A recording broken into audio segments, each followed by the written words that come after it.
House will come to order. Today's Pledge of Allegiance is by Iris Stahl, Casey Purett, Leo Kunkel, Calvin Bull, Bella Thompson, and they are from Flatirons Elementary School, and they are the guests of Majority Leader Becker. Will you join us in the Pledge of Allegiance? I pledge allegiance to the flag of the United States of America and to the republic for which it stands, one nation, under God, indivisible, with liberty and justice for all.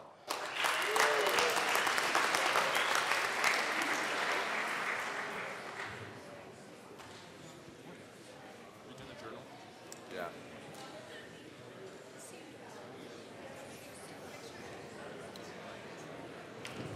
Or not. I don't have like a poem stare the way that Cat does. Representatives Arndt, Baker J, Baker K,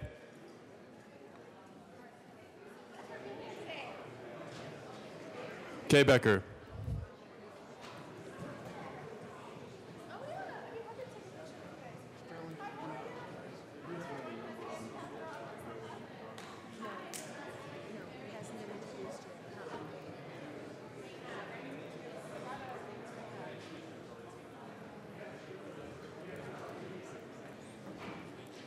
Excused. Beckman, Benavides, Bridges, Buck, Buckner, Carver, Catlin, Coleman, Covarrubias, Danielson, Escar, Everett, Exum,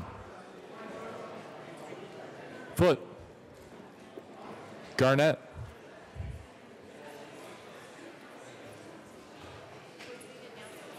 Garnett, Excused. Janal, Gray, Hamner,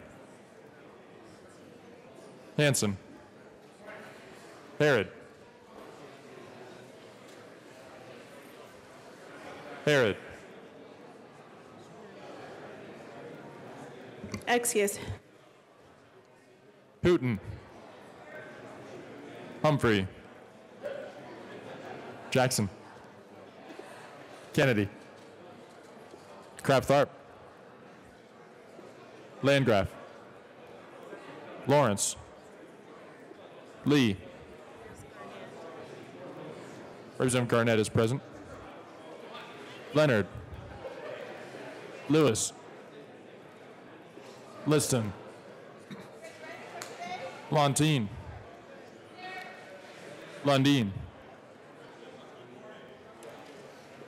McKean, McLaughlin, Melton, Michelson Janae.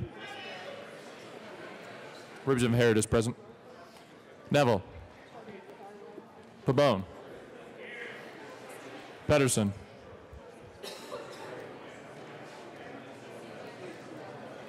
Pedersen,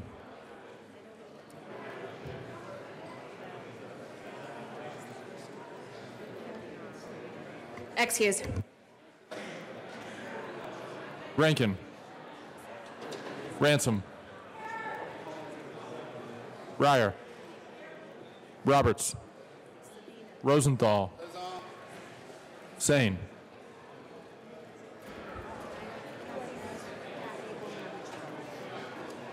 Sane, Salazar,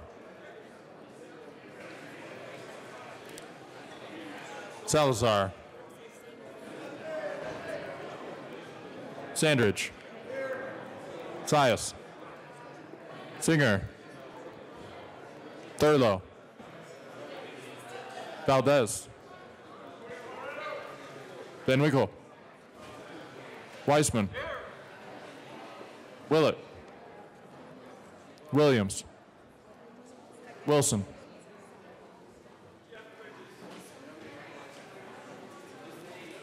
Wilson.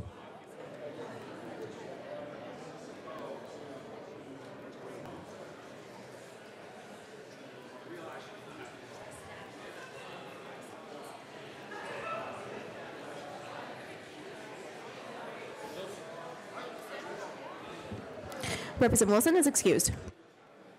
Winkler. Winter. Wist. Young. Madam Speaker. Here. Representative Kay Becker is present.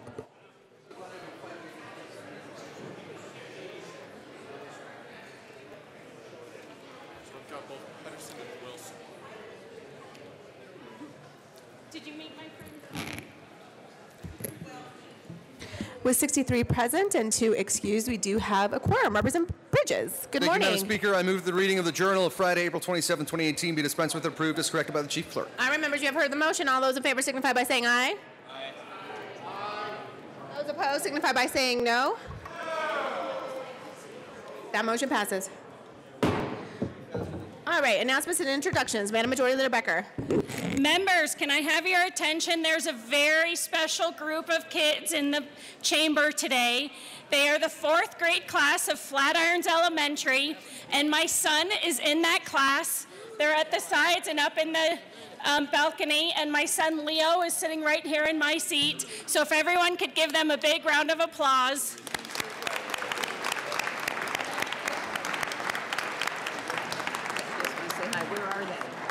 Up there.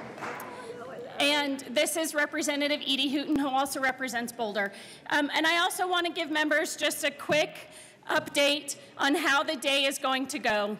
We're going to do one quick third reading amendment for third reading bill for a family that's here. Then we're going to do a few second readings. And then we are going to go back to third reading. We will come back to the floor today. I'm shooting for about 5 or 5:30 p.m. tonight.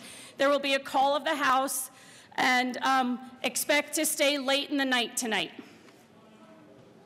Thank you. All right, thank you, Madam Majority Leader, and welcome to the Capitol. Leo did a great job with the Pledge of Allegiance today. Further announcements or introductions? Representative Rankin. Thank you, Madam Speaker. Does everybody in the chamber know where Rangeley, Colorado is? Raise your hand if you know where way to go. Rangeley sits right on the Utah border. It's just a few miles from Dinosaur and the Dinosaur National Monument. We have 36 kids all the way from Rangeley in the chamber this morning. And we also have 4 of them, Mr. Cantrell, their teacher. 4 of them actually were pledge assistants. We had a lot of kids working on the pledge today. So, and that was Raina, Ellie, Mary, and Lou over here in the corner. And they got certificates. But let's, and then up here on the left, and as the rest of them, we didn't have room for everybody here. Hey, guys. So let's hear it for the kids from Rangeley, Colorado.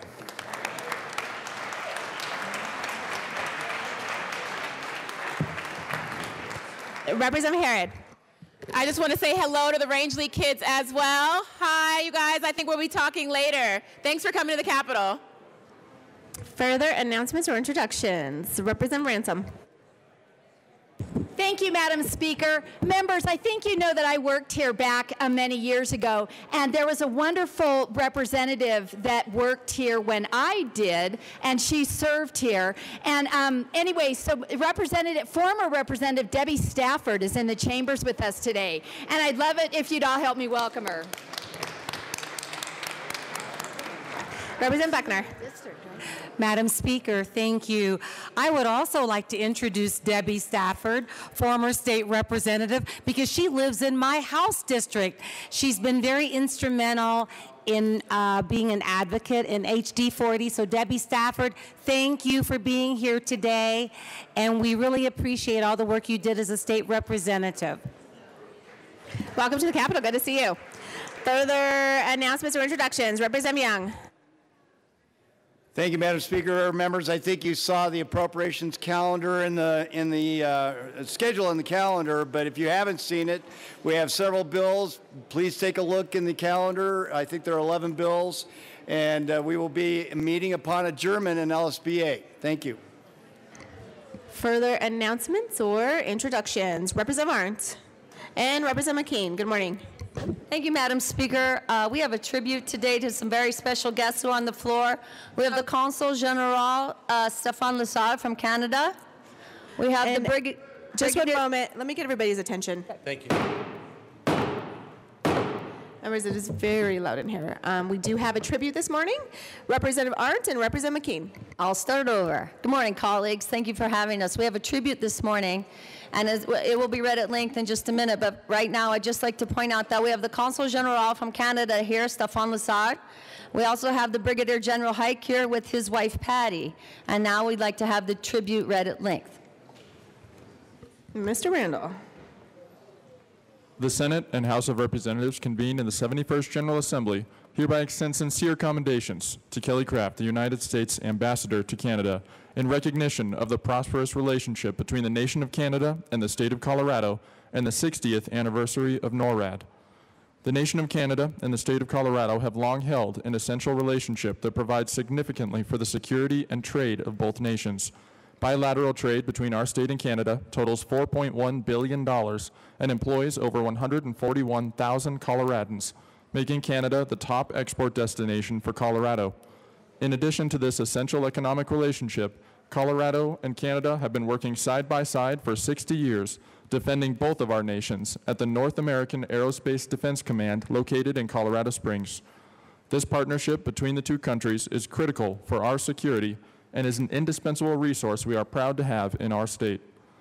The Colorado General Assembly is proud to recognize the nation of Canada and pay tribute to the contributions made by our American and Canadian service men and women to jointly secure North America and promote international peace and security.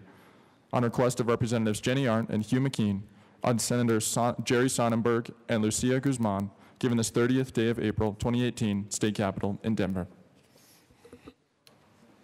Representative McKean.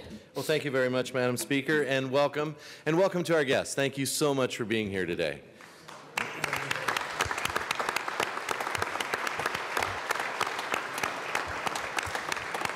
So many of us here in the United States, and not just in this chamber, think of Canada as just the place where everybody is exceedingly polite.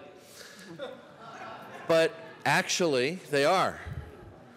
The biggest thing, though, in my family, we have, these pilots. And pilots have these stories of going fascinating places and doing fun things. Apparently, the fascinating things they do in Canada is go and learn how to fly. And sometimes they forget to check the fuel in their tip tanks, and they're told in Canadian terms that they might want to check the fuel in their tip tanks, and sometimes they don't. And sometimes my father-in-law runs out of fuel in his fuel tanks, and sometimes that's in Canada. You guys have been a partner of ours for as long as any of us can remember. So many French-Canadian trappers came into Colorado to trap and discover the West. This relationship is not just one of economics and military strength, it is one of cooperation between two of the biggest countries that share a border. And that cooperation to me means that my father-in-law, who is Norwegian, could come over here and learn to fly and send his daughter to fly in the United States, learn that this vast continent that we live on can actually be populated by people who not only get along but do it really well. So thank you for being here. We're pleased to honor a tribute to you today. I actually had to dig some holes over the weekend, and I used a Canadian shovel, and I blame you for how my back feels today. But thank you very, very much.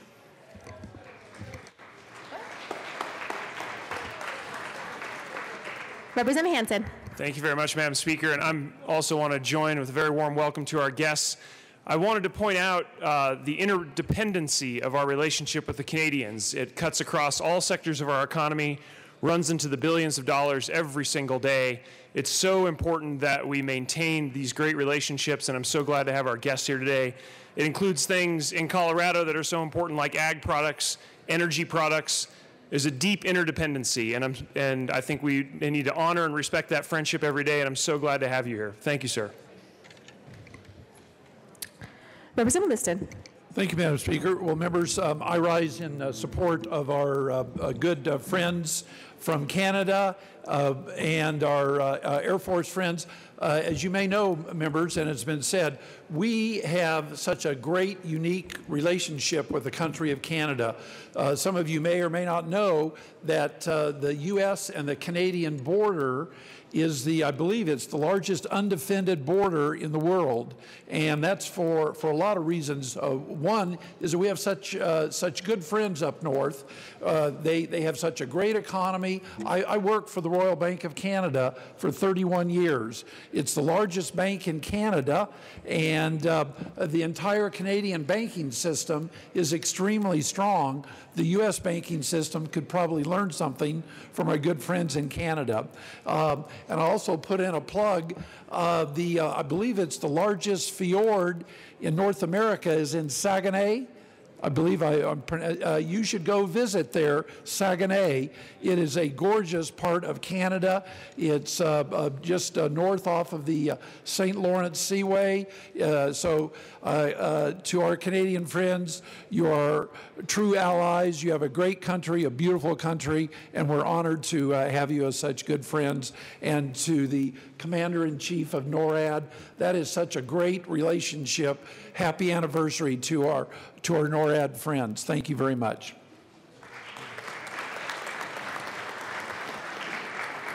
Representative Carver.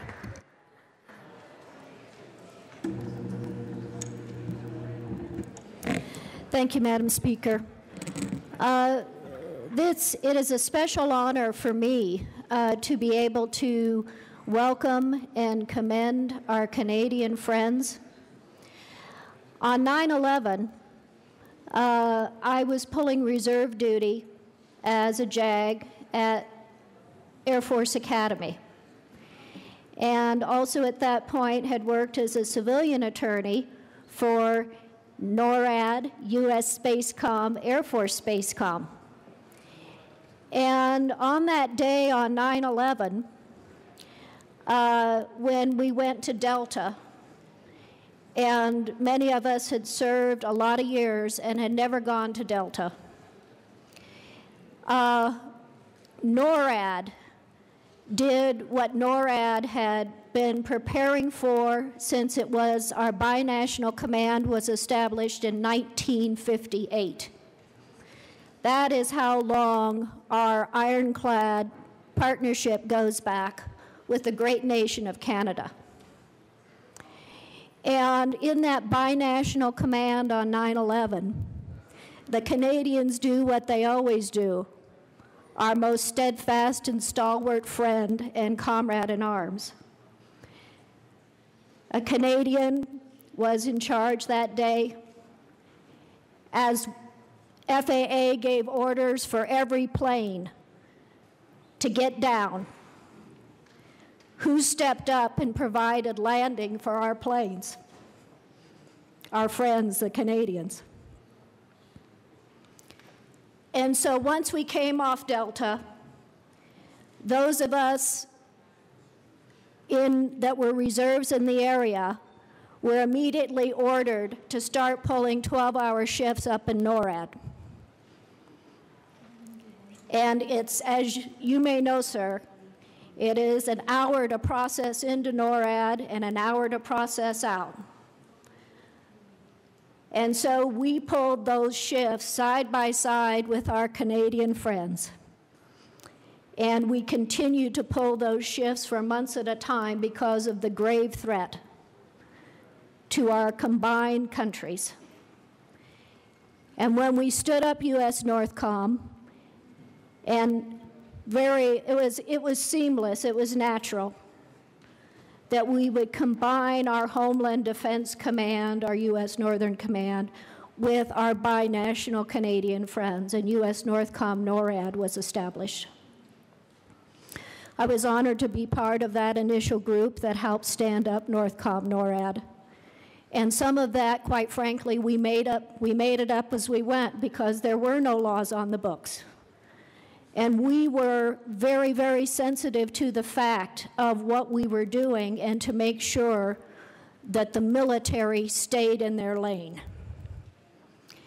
Our good friends, the Canadians, worked with us. The Canadian JAGs in the legal office provided perspective, insight, comradeship as we faced all of the threats going in. And I remember so many exercises that we were pulling up in the mountain, and we switched off the exercises to deal with real-world threats. So thank you for being here. We look forward to celebrating the 60th anniversary of NORAD on May 12th. And the United States is truly blessed for many reasons. But one of our great blessings is having the great nation of Canada, our neighbor to the north. Thank you, sir. Thank you, Representative Carver. Further discussion on the tribute? Okay, with that, further announcements or introductions? Representative Buck. Thank you very, very much, Madam Speaker. And we're going to lighten it up here in the halls of the Assembly today, and we're going to welcome the Colorado Auctioneers Association. Woo! And it's my honor to have the annual flag auctioneers here today as we are going to auction off the Colorado flag. The Colorado Auctioneers celebrate their 60th anniversary this year, with their association has come to full circle and has been revered as one of the best state conventions in the country. Their board members work very hard to ensure high-caliber speakers and classes and are given their members to help carry on the long tradition and loyalty for their association. Today, the Colorado Auctioneers President Mike Nichols is here to present with the elected board of directors and a group of auctioneers that make today's unique membership. Members, I'd like to introduce Riley Nichols. Members. Riley Nichols is 12 years old and currently the 6th grader of Flagler Public School in Flagler, Colorado. He is a talented third-generation auctioneer and has just been honored with earning the 2018 Junior Champion Auctioneer title earlier this year at Colorado's Auctioneers Association Annual Convention.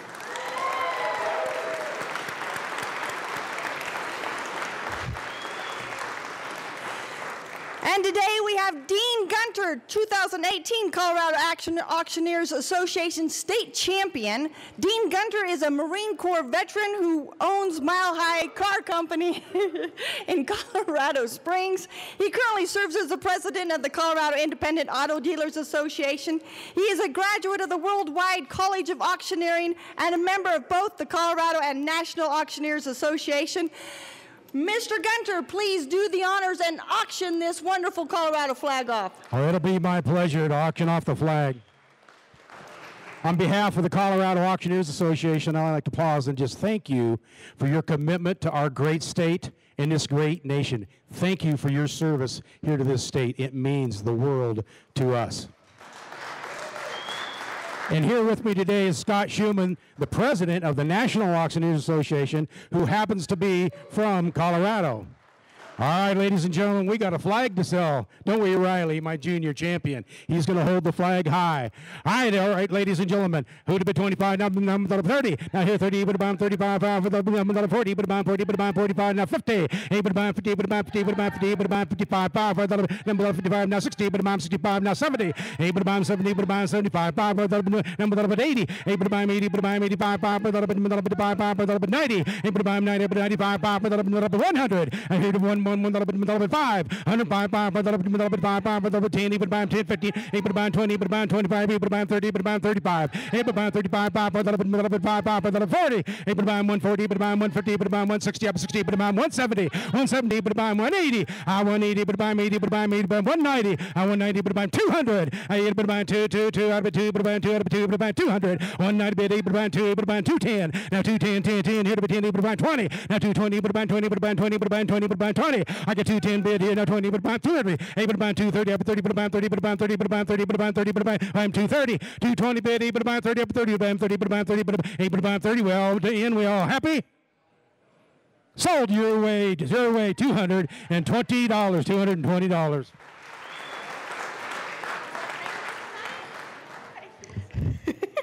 Congratulations, Representative Rankin. Further announcements or introductions? And congratulations to everyone who is here today. Thank you so much for joining us at the General Assembly. Representative Hamner. Thank you, Madam Speaker and colleagues. The only way to top that is by doing a birthday celebration. So I need to call the Capitol Choir down to the well so that we can wish Representative Sandrich a very happy birthday from yesterday. Members of the Capitol Choir, would you please come down quickly? I know we have a lot of work to do today, but we need to wish one of our colleagues a very happy birthday that fell during our legislative session. Looks like he's going to video us too. So we better be on our, well, we have a quartet here, the Capitol Choir. Can we handle it? We can handle it. Okay. We can handle it. Happy birthday to you. Happy birthday to you. Happy birthday, Representative Sandrich. Happy birthday to you. Congratulations. Happy birthday, Representative Sandrich. All right, further announcements or introductions? Representative Wilson. Thank you, Madam Speaker. Colleagues, tomorrow morning we have the prayer and Bible study down in 109 in the basement. Just to let you know how much it's grown to mean to some of your colleagues, I have people that apologize because they can't be there. So it's a good time to meet with each other, and particularly during this last week and a half of the session, it really becomes significant. So see you there in the morning. All right, further announcements or introductions? Going once, going twice. Any further announcements or introductions? Seeing none, we are going to hear the first bill on third reading calendar.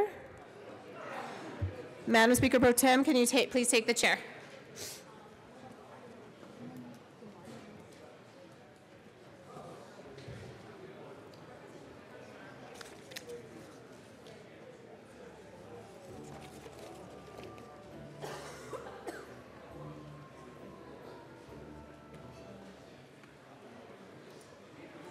Ready?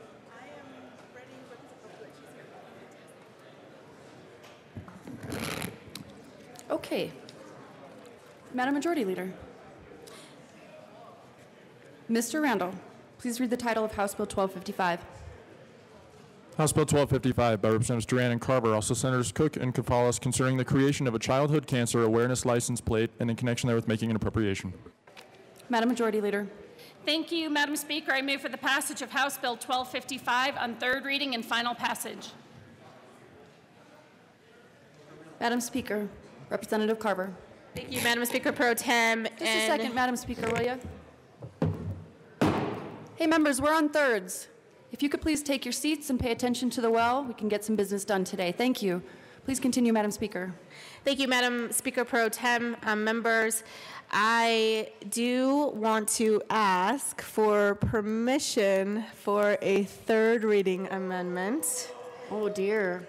Madam Speaker, would you like to explain yourself? Thank you, Madam Speaker Pro Tem. And this bill is a great honor to bring forward House Bill 1255 that will create a childhood cancer awareness license plate. And there are too many Colorado families that struggle with this disease when one of their loved ones, children, have to suffer from it.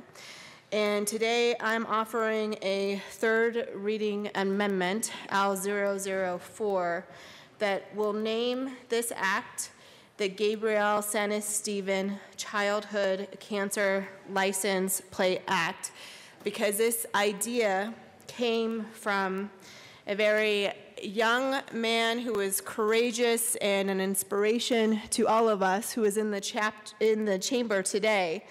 And we believe that it would be best to name this act after him because he was only 9 years old when he was diagnosed with brain and spine cancer.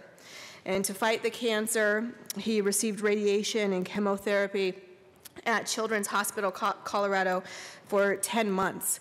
Gabriel is now 14 and is dealing with many side effects of his treatment. And he sometimes has a hard time with school and still struggles with pain. Before he got sick, his dream was to be a car designer or a football player.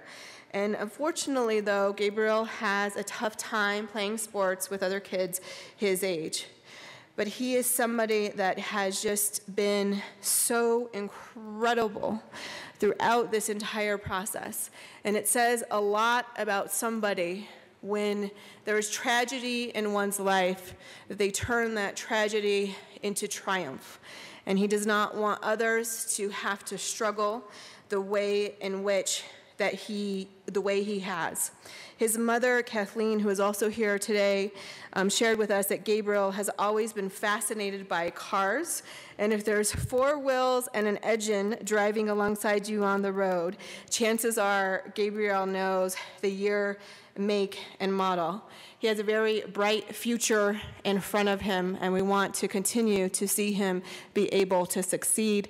So I respectfully ask for permission to grant a third reading amendment, and respectfully ask for your support of the amendment as well. Representative Carver. Thank you, Madam Speaker Pro Tem. And we would very much like your support to do the third reading amendment and to recognize this extraordinary young man, Gabriel. Just imagine having faced stage 4 brain cancer, done extensive surgeries, and then all the follow-on that occurred in struggling with this disease. And while all that is going on, he is pursuing designing this license plate, which he did design, and collecting 8,000 signatures to support this license plate, all to raise money for pediatric cancer research and raise money for organizations that helped other families struggling with pediatric cancer. So this is an extraordinary young man. Gabriel goes by Gabe. And so we would like your support for this third reading amendment. Thank you. Is there further discussion on permission? Seeing none, members, the question before us is granting permission to honor young Gabriel Santisteban. Mr. Rendell, please open the machine and members proceed to vote.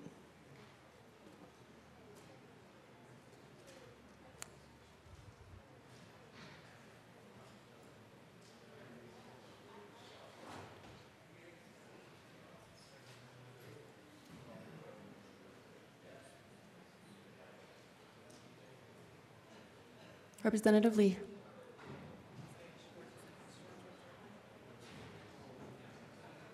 Please close the machine. With 63 aye votes, 0 no votes, and 2 excused, permission to amend on third reading is granted. Madam Speaker. Thank you, Madam Speaker Pro Tem. I move L004 and ask that it be displayed, and it is, and respectfully ask for your support. Is there further discussion on Amendment L004? Representative Carver. Thank you, Madam Speaker Pro Tem, and would appreciate your support for the amendment. Representative Michelson-Jeanne. Thank you, Madam Speaker Pro Tem. Members, we had so much beautiful testimony, and I've stood before you talking about Kobe Grunwald, who passed from a childhood brain cancer not too dissimilar to Gabe's, and I understand from his mom that perhaps you were friends with Kobe, or friends by circumstance with Kobe, and it is such an honor to have the opportunity to vote to name this after you, and may you fight and win and win and win, and we've all got your back. I ask for an aye vote. Further discussion on the amendment. Representative Willett. Thank you, Madam Chair, and thank you for sponsors. Thank you to the Santisteban family. Like you just heard, and I mentioned this, I think, on seconds, beautiful little Delaney Clements from Grand Junction lost her battle, and she did a lot of things, went back to D.C. and and Taylor Swift came to Grand Junction. You might have read about that in the paper. So I just, I certainly support this amendment, but I couldn't not mention beautiful Delaney and her family who have also gotten behind this cause. Thank you. Madam Speaker. Thank you, Madam Speaker Pro Tem, and thank you so much, members, for coming up and bringing to light those stories as well. This impacts too many Colorado families. And I just want to say to you, Gabriel, you have such tenacity and perseverance, and we know that you are going to continue to fight cancer and accomplish all of your dreams. Thank you for your courage and your inspiration to us. It has truly been an honor to know you, and I will say it has been an honor for me to be able to come across somebody as inspiring as you, because I truly believe in the 8 sessions that I have been down there, I have never met somebody with your character and your willingness to help others. Thank you so much. Seeing no further discussion, the question before us is the adoption of Amendment L004 to change the name of the bill to the Gabriel Santisteban Childhood Cancer License Plate Act. Mr. Randall, please open the machine and members proceed to vote.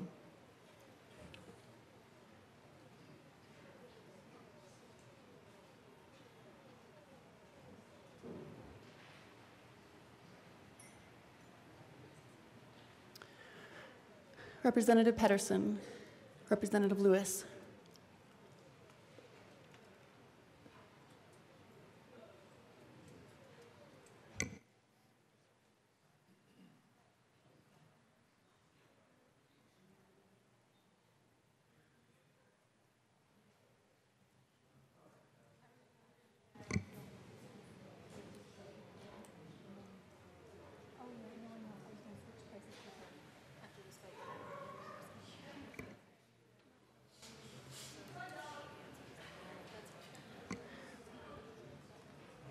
Please close the machine.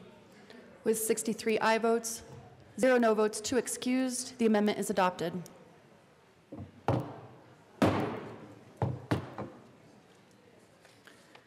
Madam Majority Leader. Thank you, Madam Speaker. I move for the passage of House Bill 1255 as amended. All right, the question before us is the passage of House Bill 1255 as amended. Mr. Randall, please open the machine, and members, please proceed to vote.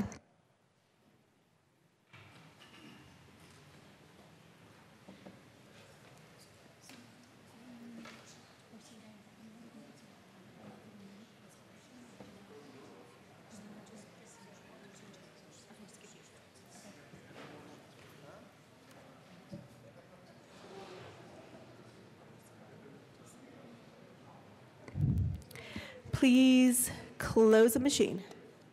With 51 yes votes, 12 no votes, 2 excused, House Bill 1255 is passed. Co-sponsors.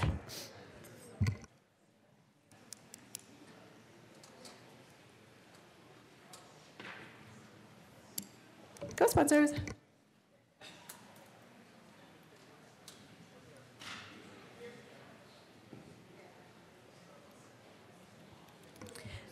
Please close the machine. Madam Majority Leader Becker. Thank you, Madam Speaker. I move to proceed out of order for the consideration of general orders, second reading of bills. Seeing no objection, we'll proceed out of order for second reading of bills. Representative Arndt.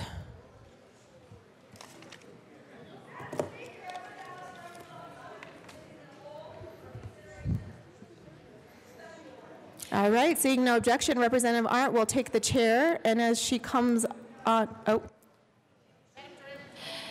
Thank you, Madam Speaker. Quickly, I see the other class from Flatirons Elementary out in the gallery, and I want to do a big wave to the awesome kids from Boulder. Great to have you down at the Capitol.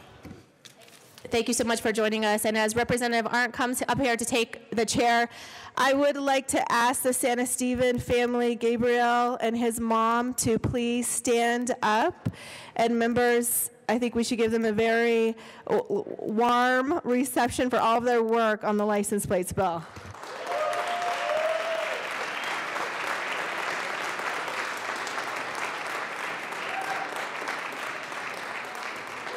Thank you, members.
The committee will come to order. With your unanimous consent, the bills will be read by title unless there is a request for reading a bill at length.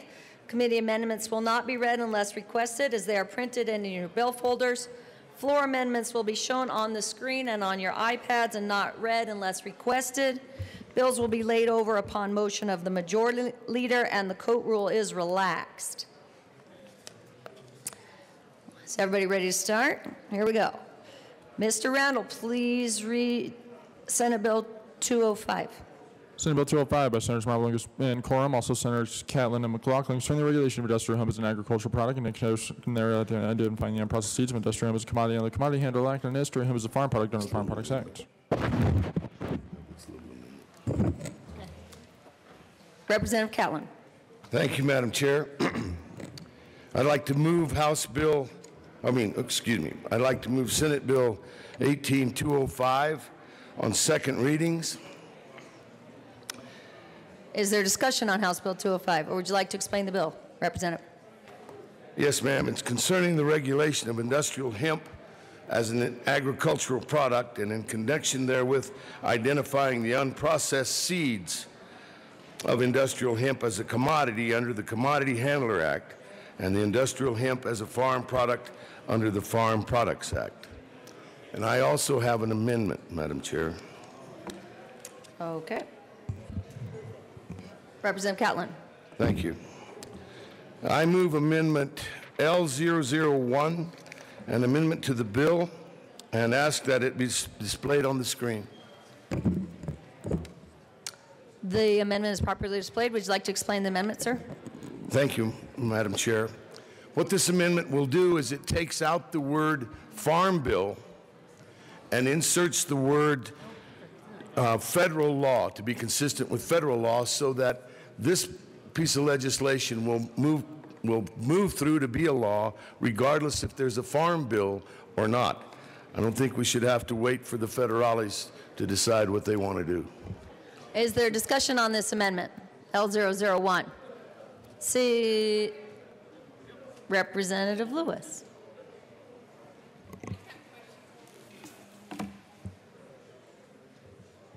Thank you, Madam Chair Pro Tem. My question to both the bill sponsors is, when you take out the word and be consistent with federal law. My question is, does this have anything to do with the fact that hemp and marijuana are considered the same type of substance, and in the Farm Bill, we're trying to get hemp pulled out of that so that ag producers are not under the same drug laws. So my question is, does this have anything to do with that? Representative Catlin. Thank you, Madam Chair. No, what I think this will do is help us. I think this will help us in regards to being a farm product rather than a drug product. Is there further discussion on the amendment L001? Seeing none, all those in favor say aye. Aye. Aye. All those opposed say no. The ayes have it. The amendment is adopted. Thank you. To the bill. Yeah. Oh, I got anxious there. I'm sorry. Members, this is a good bill. I would ask you for an aye vote. This is something that we can do for agriculture in the state of Colorado right here, right now, today. I would ask for a yes vote. Representative McLaughlin. Thank you, Madam Chair. Hemp is just becoming such a huge part of Colorado agriculture, and I think we need to do whatever we can to encourage it. Is there further discussion on Senate Bill 205? Seeing none, all those in favor say aye. Aye. All those opposed say no. The ayes have it. Senate Bill 205 is adopted. Thank you. Mr. Randall, please read the title of Senate Bill 18044. Madam Majority Leader. Thank you, Madam Chair. I move to lay over Senate Bill 44 and House Bill 1011 till the end of the second reading calendar. Okay. As requested by the Majority Leader, Senate Bill 44 and House Bill 1011 are laid over till the end of the second reading calendar. Okay. Madam Majority Leader. Thank you, Madam Chair. I move to lay over House Bill 1057 till tomorrow. Thank you, Madam Majority Leader. At the request of the Majority Leader, House Bill 1057 is laid over till tomorrow. Mr. Randall, would you like to read the title of House Bill 1378? House Bill 1378 by Representatives Danielson and Buckner, all Senators Donovan and Fields, concerning the creation of Equal Pay for Equal Work Act in order to implement measures to prevent pay disparities in connection with promoting pay transparency. Representative Danielson. Thank you, Madam Chair. I move House Bill 1378 and the Appropriations Committee report. To the committee report. Representative Danielson. Thank you, Madam Chair. The hardworking team on the Appropriations Committee made the appropriate appropriation to allow the Department of Labor to oversee these changes. And I ask for an aye vote on the committee report. Is there further discussion on the committee report? The question before us is the adoption of the committee report. All those in favor say aye. Aye. All those opposed say no. The ayes have it. The committee report is adopted. To the bill. Madam Chair. Senator Buckner. The economic status of women in Colorado has had considerable advances in recent years, but we still face inequities that often prevent women and men from reaching their full potential. This is a great bill, and Colorado still ranks in the best third in the nation, but we want to become much better recognized for being a state that offers equal pay for equal work. If we stay on the track we're on now, my granddaughter would be 49 years old before she receives equal pay for equal work. This is a great bill. I'm asking for a positive vote on House Bill 1378. Is there further Representative Danielson. Thank you, Madam Chair. Thank you so much, members, for your time and consideration of House Bill 1378, the Equal Pay for Equal Work Act. Colorado families are working hard, and they deserve a fair shot at economic security. Part of the problem is that women are still being paid far less than men for the same work. We must work to pass common sense measures to close the wage gap. Not only is it the right thing to do, but it'll grow Colorado's economy by billions and help families save for the future. House Bill 1378 will make sure that companies disclose salary ranges for jobs so that employees can better advocate for what they deserve.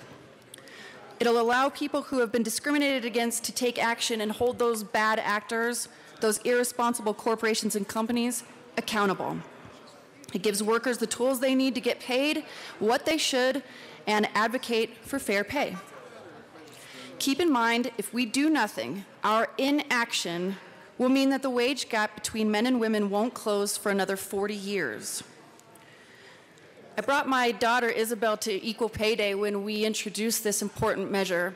And when she was at the press conference, she had on a little onesie that said 40. And that's because she would be 40 years old before she could earn the same amount of money for the same work as a man, unless we do something in this chamber today. I don't think that's right for her. She deserves better than that. And so do all the Colorado daughters across the state who should be judged not by their gender or any of their class, other impacts. They should be judged for their hard work and for their productive capabilities. They should be judged for the work that they do, not whether or not they're a man or a woman. Your daughters, your nieces, your friends, your colleagues, they all deserve better than that. And we have a chance today to do something that will actually work in a meaningful, comprehensive way to close the wage gap between men and women for the same exact work. Over the course of a woman's lifetime, because of the wage gap, she can expect to earn $500,000 to $1.2 million less than her male counterparts for the same jobs over the course of her lifetime. That's wrong. We have the opportunity today, we have the duty to the public to do something about this. Like I said, it's not just the right thing to do, but it'll grow Colorado's economy by billions and help families save for the future. I really appreciate your time today, and I urge an aye vote on 1378, the Equal Pay for Equal Work Act. Is there further discussion on 1378? Representative Winkler. Thank you, Madam Chair. I rise to just explain that I'll be voting no on this bill, but it's not because I don't have the backs of women. In fact, I think it's a much more complicated issue. Anytime someone says common sense legislation, that's where they don't want a more complicated or a more nuanced discussion or argument. I have two daughters myself, and I believe that they can compete. And if there are special laws that want to separate men and women, then men and women will be treated differently. I'd like men and women to be treated equally.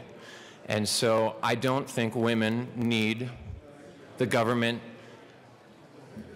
to...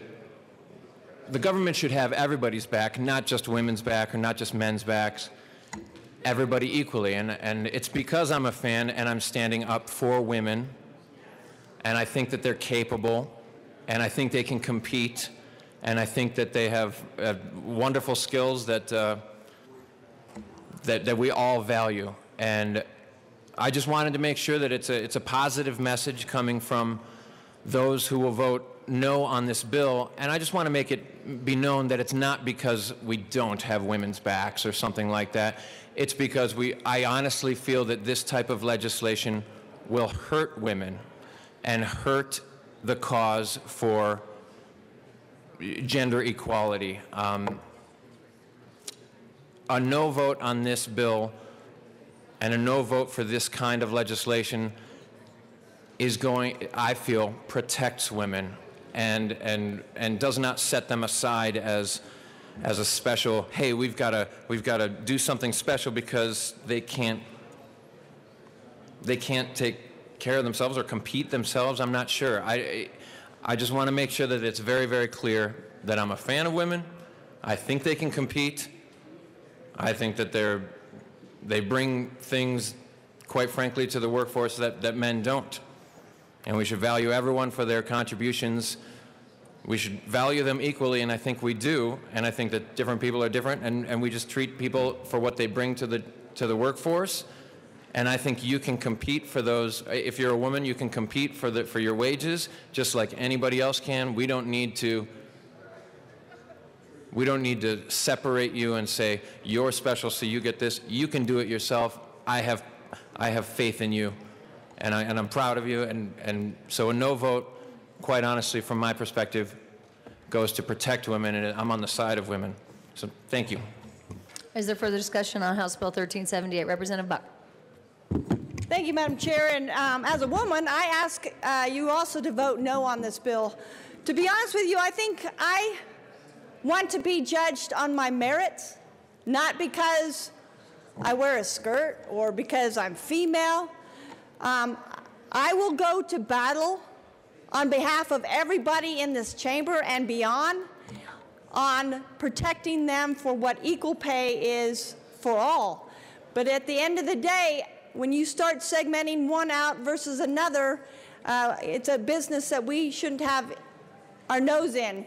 The other thing is that women have children, and women usually have to take time for the kids to take them to their doctor's appointments, other appointments, and it's the woman that usually does that. And so, to be honest with you, we will never be equal on the equal pay aspect of it. So again, I ask you to vote no. I think we all want to be known for the merits that we bring to the table, and not because we are any certain gender, race, anything else. I think we are all equal, and I will defend everybody on an equal basis, but not try to pick one beyond the other. Thank you. Further discussion? Representative Ransom. Thank you, Madam Chair. I too rise in opposition to this bill. Although I recognize that there are possible inequities in certain places, I have not seen it. And as a woman that's worked for many years and raised kids, I always made more than my husband did, always. And I earned more, and I was a hard worker. I worked hard, I did well in school, and I earned more than my husband did. And so I just don't think that there's any reason that the government needs to get involved and create a civil right, a civil action. Our courts are busy enough as it is, and I think that allowing women that make less to all of a sudden have the right to go to court is going to clog up our courts even more. Again, I agree with some of what we've heard already, that women are smart, women are capable, women work hard, and we don't need the government to come in and start setting artificial ledges for us to be reaching or trying to make us equal. Because you know what? We can work hard, and we can make more than our coworkers if we work hard and if we do it right. So and my daughter, my working life dates back to the 80s, but I have a daughter that graduated from college a couple years ago, and she makes more than a couple of the guys in her office as well, because she's a hard worker and she's smart. So again, I would just urge a no vote on this bill. I think it's not necessary, and I think women are perfectly capable of competing on our own merits. Further discussion? Representative Salazar. Thank you very much, Madam Chair. I rise in strong support of HB 1378. And I think, members, we have seen a substantial amount of data coming through for decades that demonstrates that the disparity in pay is barely closing. We see that individuals who are male, who are members of communities of color, still make substantially less than white males and even white females, substantially less. And if you are an African American female, if you're a Native American female, you make even far less than that. Now, someone had mentioned, well, we should just stay out of this. Really? Because that doesn't work out too well. When we stay out of this, companies tend to exploit workers in a manner that benefits them and brings in profits. And that's why this bill is so important, is that it is up to government to step in when we see discrimination, when we see disparities at the heightened levels that we're seeing in 2018. 2018, for God's sakes. Equal Pay Act was passed in the 1970s. And here we are, almost 50 years later, and we still have some major problems. The sky is not going to fall by passing this bill for business. It's just not. And we hear that a lot down here in the chamber. Sky's going to fall, you pass this bill, and it doesn't happen. I remember in 2013 when we strengthened our Civil Rights Act here in the state of Colorado, business was like, oh, sky's going to fall. And what ended up happening? We had a mass increase in business filings. And we didn't see a large influx of new cases come in. In fact, it was negligible. The sky doesn't fall. But what it does is it provides protections for individual, and it sets a policy of the state of Colorado that we honor equal pay for equal work. And what's so wrong with that, to set that kind of a standard in the state? We see what happens in other states when they go the opposite direction. They lose economic opportunities. Their states are boycotted. We see organizations going to states that favor equality, equity, inclusiveness. That's what we see. So why the debate on this bill? This is a goodness. We should not be debating this in 2018, folks. We really should not. It's going to affect your granddaughters. And if you have grandsons and granddaughters who are members of communities of color, they're going to be affected too by the disparities in pay. You should be fighting for them instead of fighting against this bill. It just makes no sense that we're doing this in 2018. I rise in strong support of House Bill 1378. Thank you, Representative. Representative Rear. Thank you, Madam Speaker Pro Tem. Actually, it's Madam Chair while we're chairing the Committee of the Whole. That's okay. I stand as a no on this, and I'm actually, as a woman, and those of you who know me, I'm a strong woman. I am offended by the fact that there are people who believe that women cannot and should not stand up for themselves. Women are just as educated, just as hardworking. Sometimes we outdo you, men. And I do not believe that we need to be teaching other women of any ethnic group, our daughters or our granddaughters, that they are so weak that the only way they can get that equal pay is if the government gives it to them. They need to know that in their hearts and in their souls, they're strong enough to get it for themselves. They're strong enough to work hard. They're strong enough to stand up and prove themselves. No one should be giving it to them just because they're a woman. And as a woman, I'm offended that they think we can't do it. I strongly ask for a no. Representative Salazar. I'm a little shocked by that statement, and I'll tell you why. One of the strongest ladies that I know is a professor, a law professor, out of the University of Denver Law School. A law professor out of the University of Denver Law School, Professor Lucy Marsh. And when she found out that she was getting paid less, do you know what she used? She used the laws that are in effect to fight for herself. That's what she used. The laws that we've developed to fight for herself. To say that we should be looking at women as though they are weaker, that's not what this bill says. This bill says that we're giving an avenue for people to be able to fight for themselves.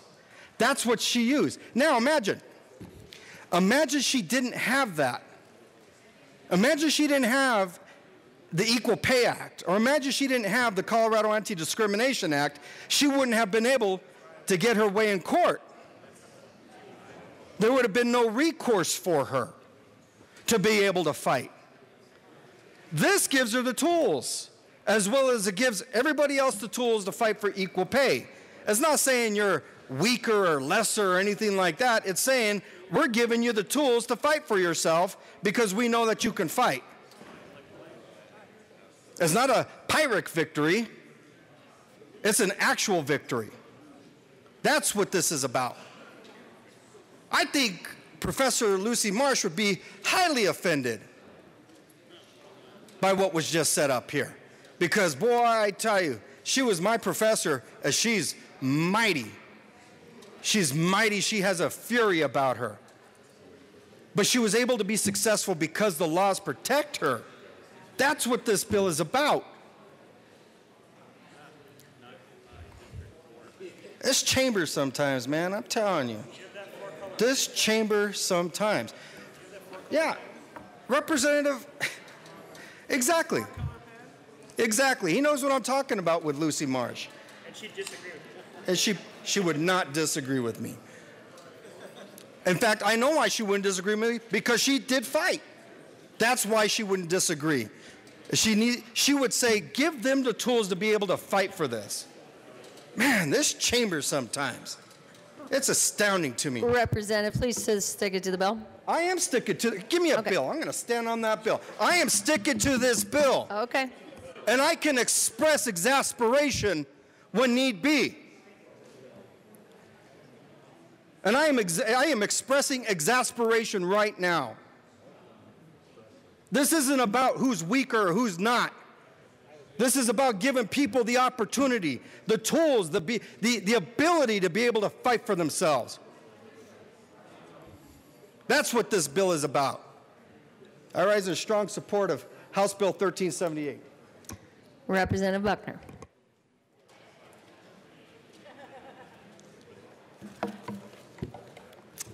Well, as a co-prime sponsor of this bill, I think there's been a little bit of misunderstanding what this bill is about and what the purpose is.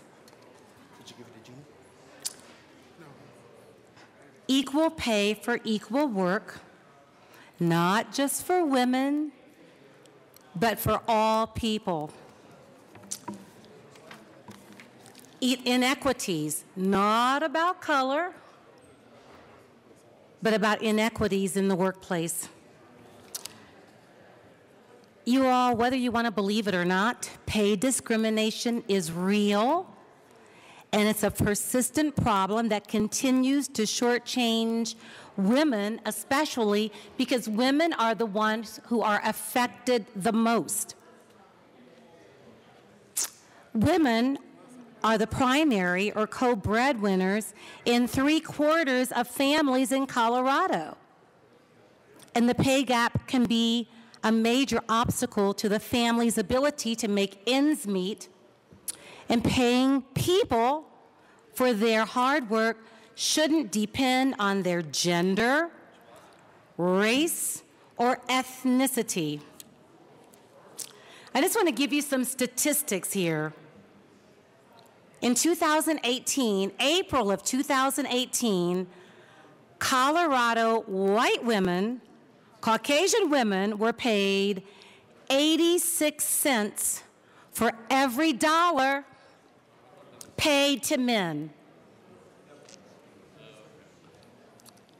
For black women, the figure is 63 cents on the dollar. For Latinas, 54 cents, and Native American women, 56 cents, and Asian women, 70, as compared to white non-Latino men. And you know, this compounds over a lifetime, and women can lose $500,000 up to $1 million over the course of a lifetime due to this wage gap. Now, this has nothing to do with strength. I'm one of the strongest women I know. I am one of the strongest women I know. Thank you. And I will tell you, I have proof that I was paid less for my job when I was working, and I retired in 2007, and it has not improved. I was paid less for doing the same job as my counterparts, men and women. I'm going to tell you another story. I have a son who completed his master's degree at University of Colorado in Boulder it's been 3 years ago. He was one of 3 young men who received the specialized master's in IT. One day, my son just happened to be in the cafeteria, and a lot of new people were in the cafeteria bragging about how they just got hired, how much money they were making. And my son said, wait a minute. I've been with this company several years now. I have a great work record. I have my master's, and these young men were making, guess what? How much more money do you think they were making a year than my son? Do you think it was $10,000? $20,000 a year less? $25,000 a year less? I'm getting upset because guess how much less my son was making with his master's degree? He was making $32,000 less. $32,000 less than the other, I'm going to say it. He's a young black man, but he was making $32,000 less than the young Caucasian men who were bragging in the doggone cafeteria about how much money they were making. Well, my son, with the class of his mother, said, I'm not accepting this. He went to personnel office, talked about what happened, and because of some of the loopholes in the policies, guess how long it took for my son to be paid the difference? And they didn't pay it retroactively either. They did not give him that money back. They put him on the right path after almost a year. That's unacceptable. And my son has a daughter and a wife. He's the sole breadwinner. That's not fair. That is not acceptable. So that's why I am so adamant about this bill. We need to close those loopholes, and that's what this bill would do. I know some of us have a problem with government. I have a problem with government sometimes too, but guess what? In this situation, this loophole needs to be fixed. One of the loopholes that it would close is the ability to challenge pay disparities, which is what my son went through. And I'm getting upset because I know what my son went through trying to get the same pay. So if this story doesn't explain to you why we need this bill, there must be something else keeping you from voting yes on this bill. Closing the loopholes would allow, it would improve the ability to challenge pay disparities. It would give the ability to challenge retaliation by employers. And it would also allow employers to defend against a challenge to a pay disparity. So people, try not to get too emotional about this one, but it happened to my son because of some of these loopholes, and we need to do better. Please, we need to do better. Would you want your son to go through what my son went through? His master's degree cost more than $30,000, and he was making $32,000 less. And it has nothing to do with strength. It has nothing to do with how well you're doing your job. It's inequity, and I'm calling it what it is. It's discrimination, not against just people of color. It's discrimination against all of us, and it's not fair. So I'm asking for a yes vote on 1378. Is there further discussion? Representative Winkler. Thank you, Madam Chair. I'm wondering, without this law, how the heck did Professor Marsh get that settlement? How the heck did Professor Marsh take her employer to court and win? Without this law, she would have been lost in the wilderness. Oh, there's no way to bring about these changes. There's no way to challenge your employer. How the heck did Professor Marsh do it? If there's a difference, I'd love the bill sponsors to tell me what the difference is. What does this add into law that Professor Marsh did not already have? I believe these laws are already, or these protections rather, are already on the books.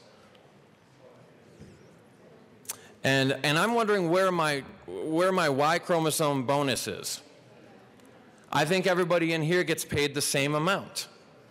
There are women representatives and there's male representatives.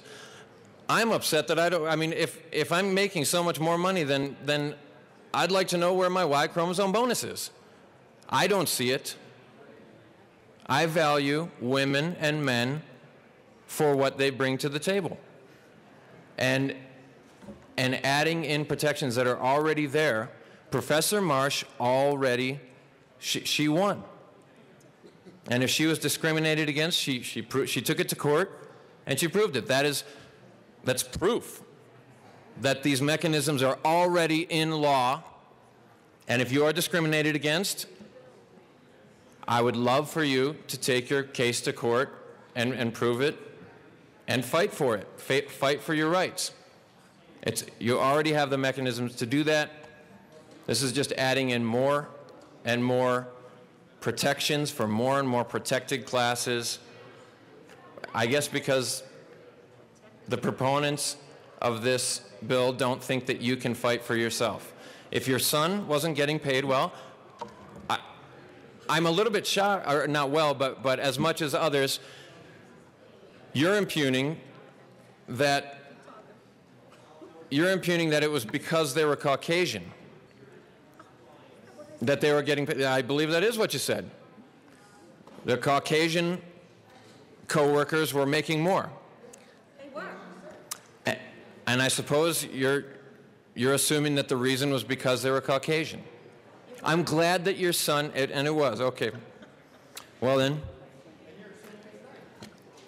your son went to his employer and rectified the situation. Does he need a law? Does he need a law to sue his employer? Those already exist. Those already exist. This is a bill. This is a bill that teaches my daughters that the government needs to stand up for them and they can't stand up for themselves. You don't have a monopoly on being outraged. I'm outraged when people bring forth these types of bills that suggest that my daughters can't handle themselves. I'm outraged. Equally outraged. And I'll stamp my feet and I'll raise my voice if that's what's required to communicate that I'm outraged. But I'm equally outraged.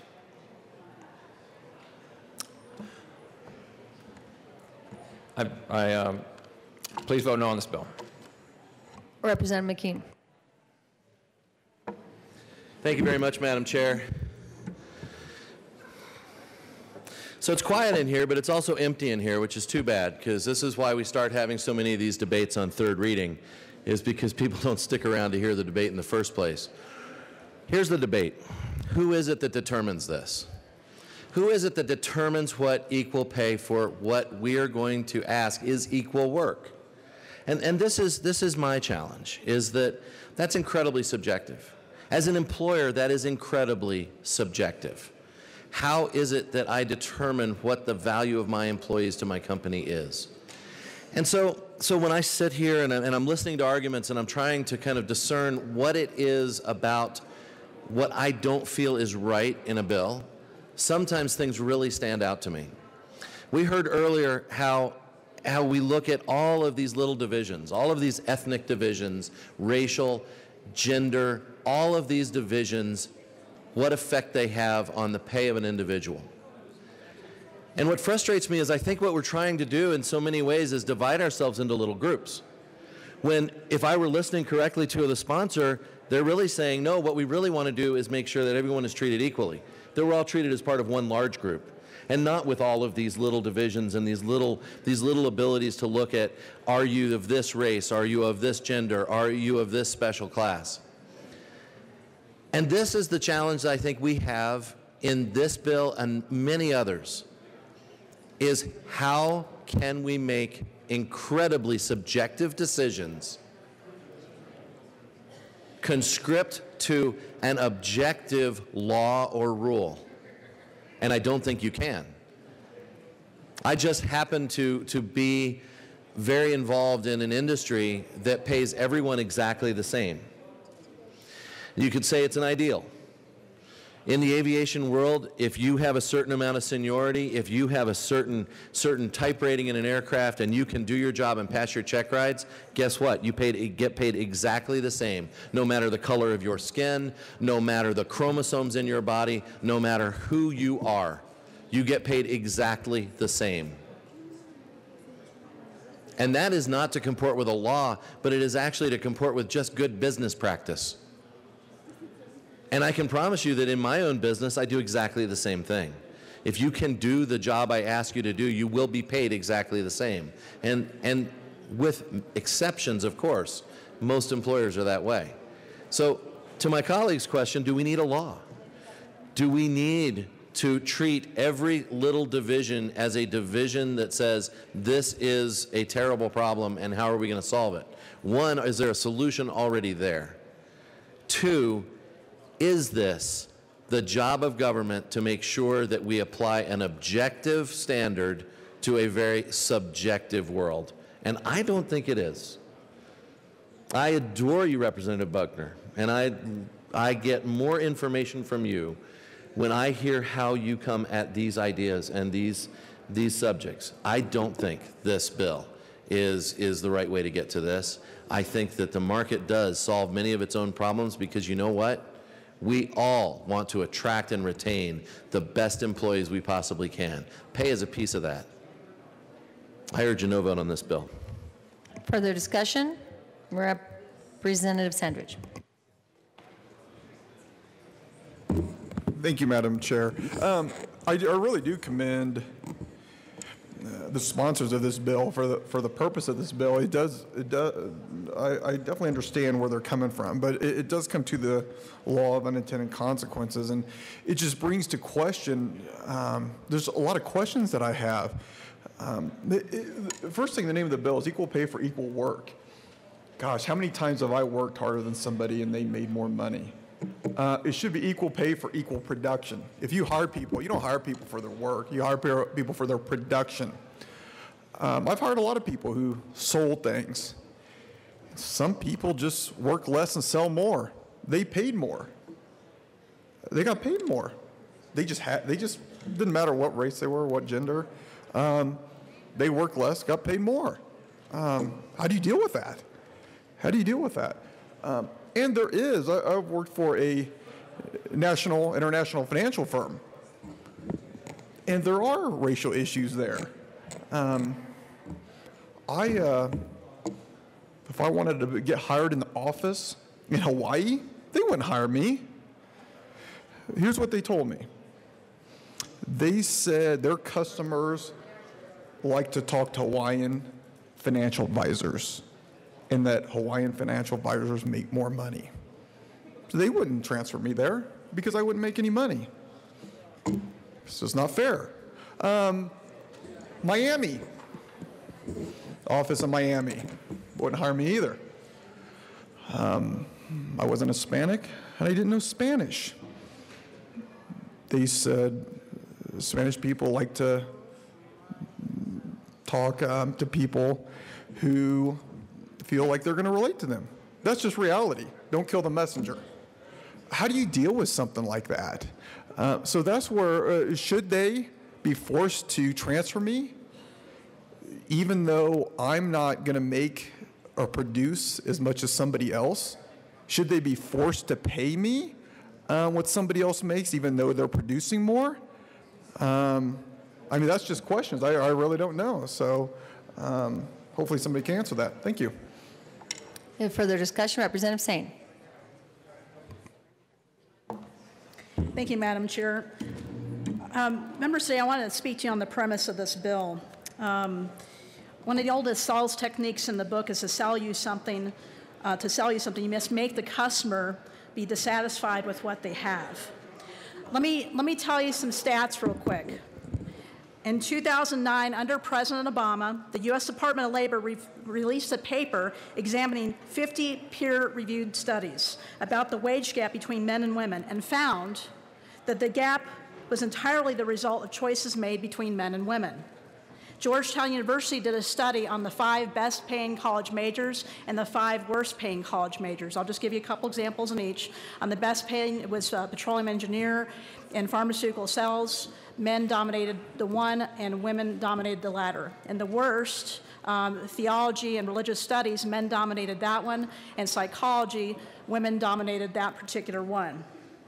The feminist organization, the American Association of University Women, found that the wage gap is closer to 6.6 cents when you factor in the different choices made by men and women. Now, I call that being a true feminist when you tell women the truth. And women, do not sell yourselves short. Jealousy is a great poison of the human soul. Please don't spread a poison to yourself or others that is entirely not true. I urge a no vote on this bill. Thank you very much. Is there further discussion on House Bill 1378? Yes. It's been moved. I think we've had a very interesting and I think we've had a great debate, and I respect all of you and I respect your opinions. I am asking that we move House Bill 1378 with a positive vote. It's been moved. Representative Danielson.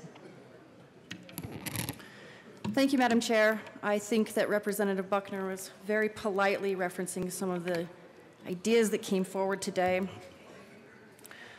People who have never seen inequity, that's great. I'm happy for them in that experience. People who said we should be judged on our merits not because we're female.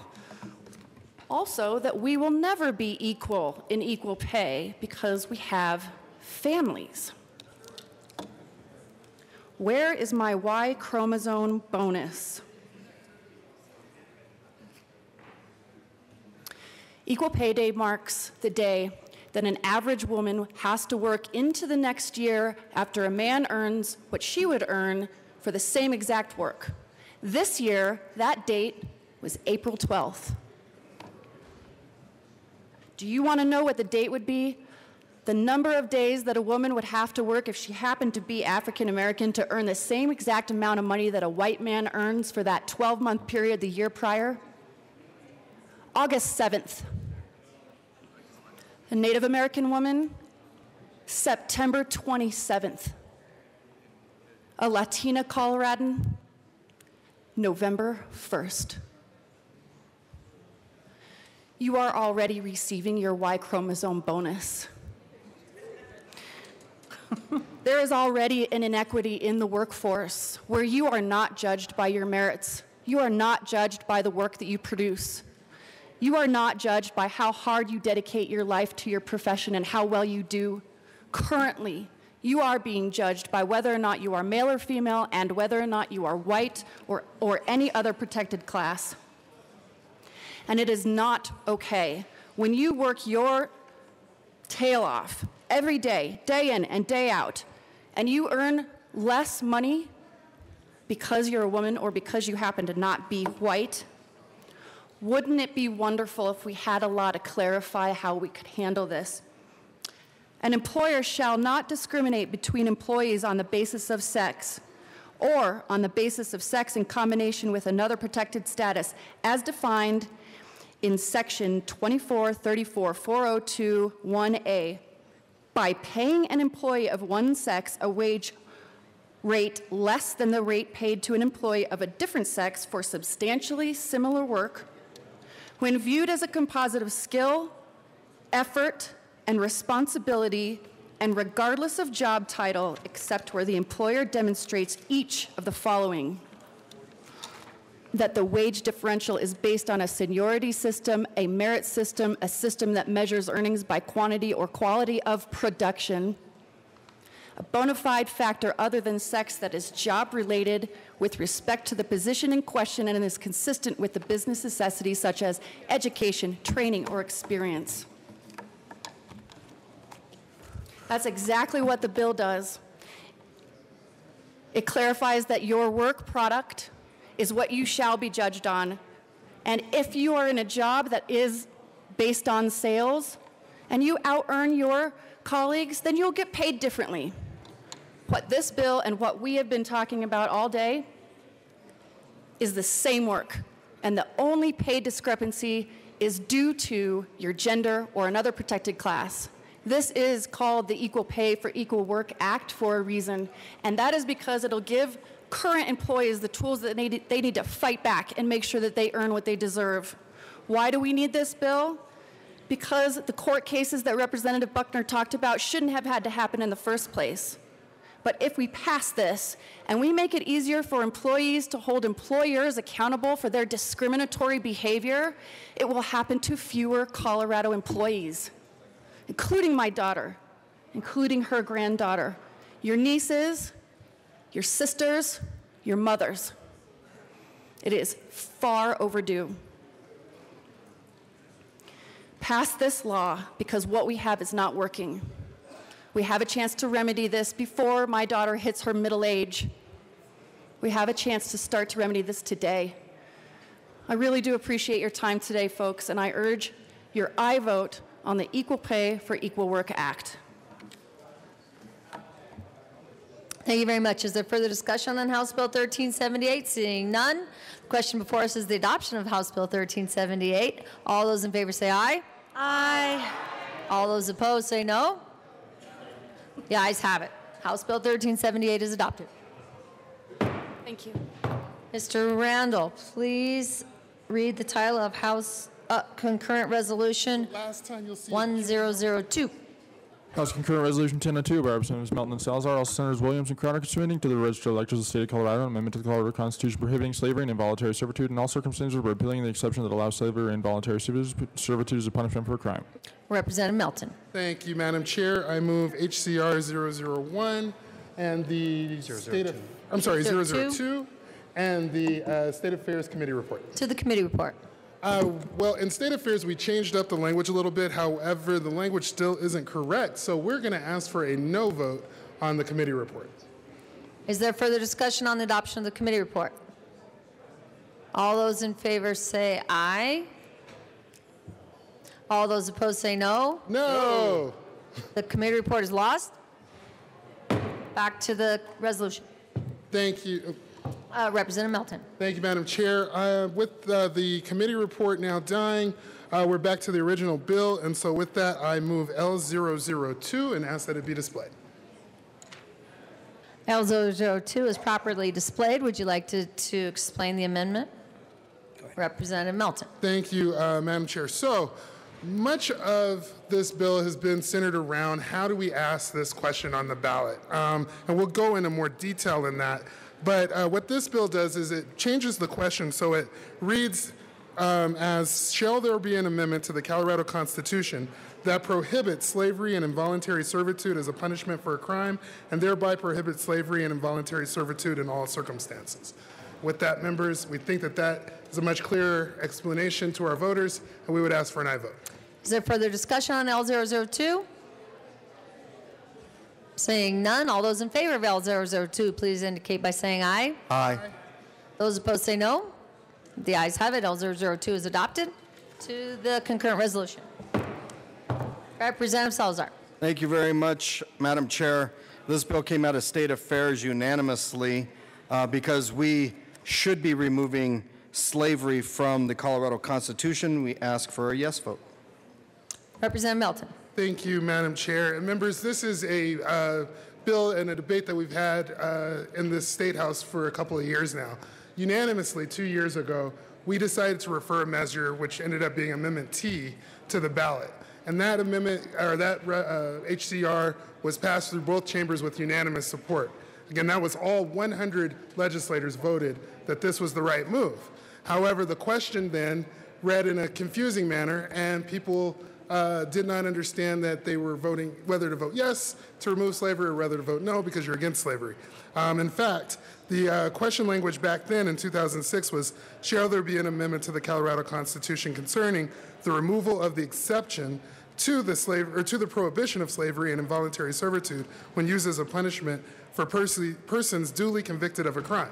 A very confusing question for the voters. In fact, even some of our supporters had issue with that when we were first announcing the Amendment T campaign. And so again, with the amendment that we just passed, we think we've cleared up that language. And members, language is extremely important in this state. Language is extremely important in our laws. I personally come from a family where my grandmother's great-grandfather was freed under the Emancipation Proclamation. And having that legacy behind me, I can tell you that slavery is something that impacts my life more than you would think it does. The fact that we had to overcome so much in such a recent amount of time. Also, when you think about who all has contributed to this state and to this country, members, the man who stands above me portrayed in the stained glass was born a slave. Barney Ford was born in 1822 in South Carolina as a slave, and he freed himself, escaped out of slavery, freed himself, went to South America, and then came back to the United States through California and settled here in Colorado. And honestly, we would not be the state that we are if it weren't for that man. And so, we just want to make sure that our Constitution and our laws reflect our values and our standards. And that value and standard should be that we oppose slavery in all forms and fashion. And so with that, members, as we did in 2016, I ask for a unanimous aye vote from this chamber and from the other. Is there further discussion on House Concurrent Resolution 1002? Seeing none, the question before us is the adoption of House Concurrent Resolution 1002. All those in favor say aye. Aye. All those opposed say no. The ayes have it. Madam Majority Leader. Thank you, Madam Speaker. Madam Chair, I move that we rise and report.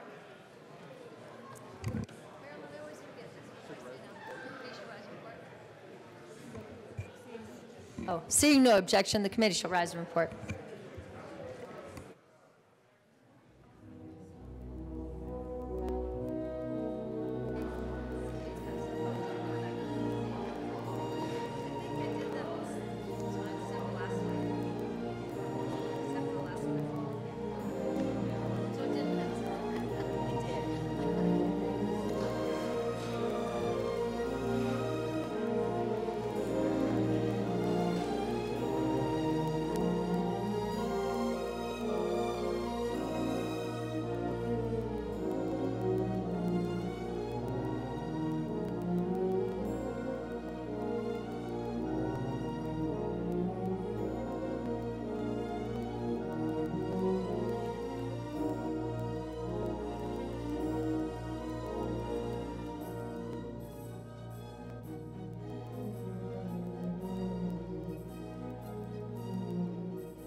House will come to order.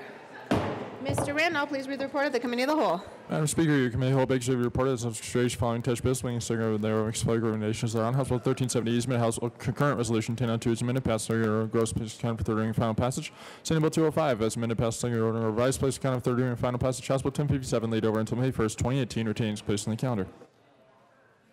Representative Martin. All right, members, you have heard the motion. There are no amendments at the desk. Mr. Randall, please open the machine, and members, please proceed to vote.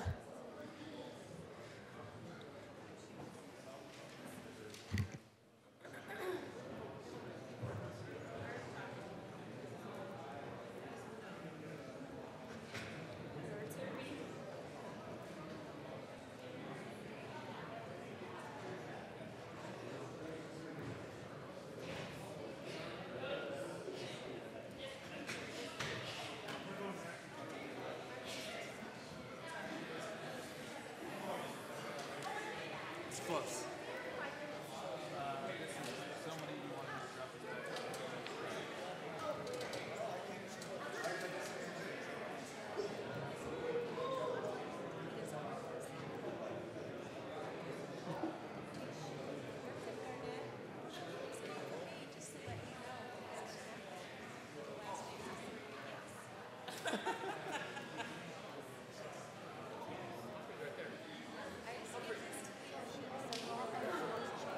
Representative Humphrey.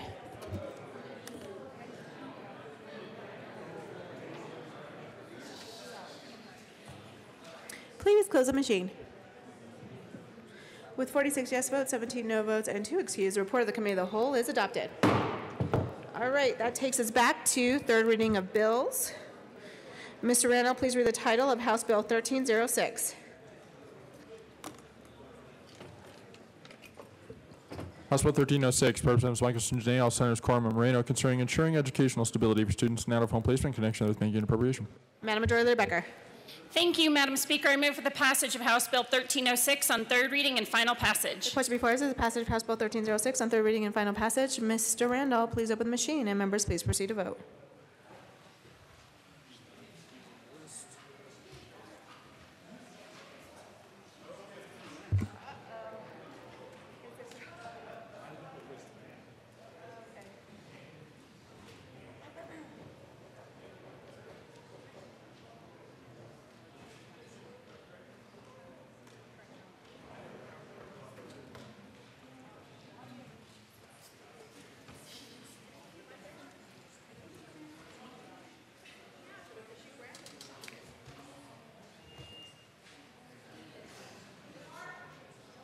Representative Carver, Gray, Crapthorpe, McKean.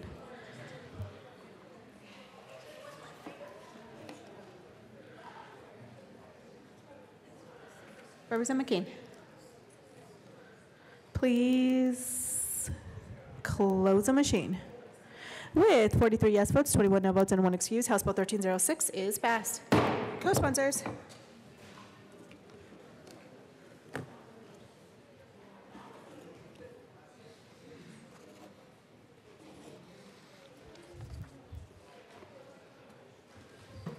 Co-sponsors. Please close the machine. Ms. Randall, please read the title of House Bill 1364. House Bill 1364, Representatives Michelson, Janae, and Landgraf, Senators Martinez, Menkins, and Zingers, and continuation of Colorado Advisory Council for Persons with Disabilities in connection with implementing the response review recommendations of the Department of Regulatory Agencies, making an appropriation.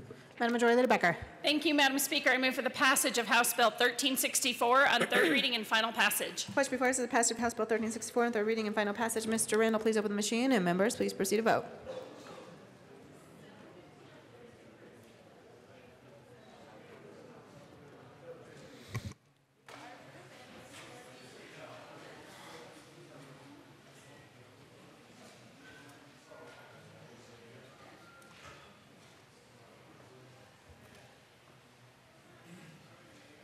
Representative Landgraf, Lawrence, Pabon, Melton, McKean.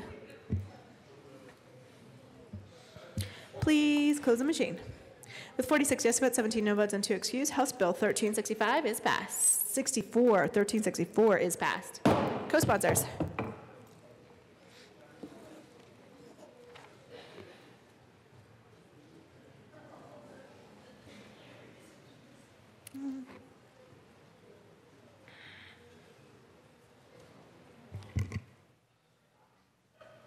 Please close the machine. Mr. Randall, please read the title of House Bill 1416. House Bill 1416, Representatives McLaughlin and Carver, House Senators Todd and Corman, concerning student suicide prevention in connection with making an appropriation. Madam Majority Leader Becker. Thank you, Madam Speaker. I move for the passage of House Bill 1416 on third reading and final passage. Question before us is the passage of House Bill 1416 on third reading and final passage. Mr. Randall, please open the machine. Members, please proceed to vote.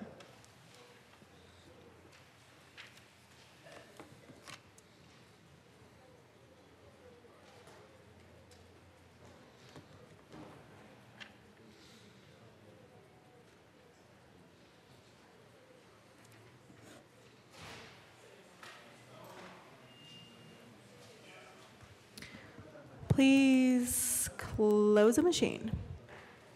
With 52 yes votes, 11 no votes, and 2 excuse, House Bill 1416 is passed. Co-sponsors.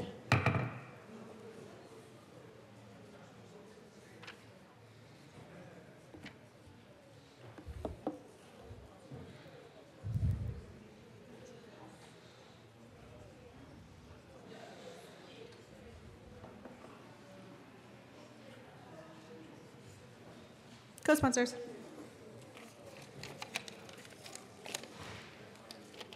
Please close the machine. Mr. Randall, please read the title of House Bill 1236. House Bill 1236, Representatives McLaughlin and Baker J. House, Senator Baumgartner, concerning the continuation of the Colorado Food Systems Advisory Council in connection with implementing recommendations of the Department of Regulatory Agencies Consent Report. Madam Majority Leader Becker. Thank you, Madam Speaker. I move for the passage of House Bill 1236 on third reading and final passage. Question before us is the passage of House Bill 1236 on third reading and final passage. Mr. Randall, please open the machine, and members, please proceed to vote.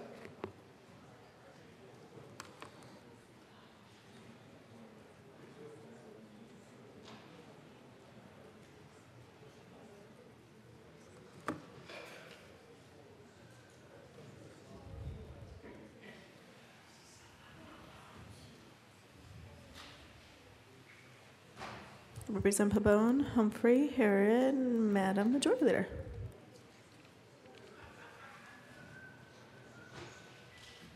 Please close the machine. With 40 yes votes, 23 no votes, and 2 excused, House Bill 1236 is passed. Co-sponsors.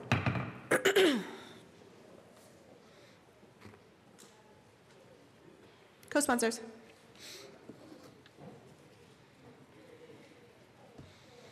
Please close the machine. Mr. Randall, please read the title of House Bill 1350.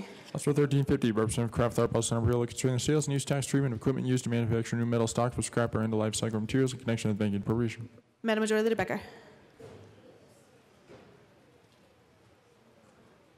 Thank you, Madam Speaker. I move for the passage of House Bill 1350 on third reading and final passage. Question before us is the passage of House Bill 1350 on third reading and final passage. Mr. Randall, please open the machine, and members, please proceed to vote.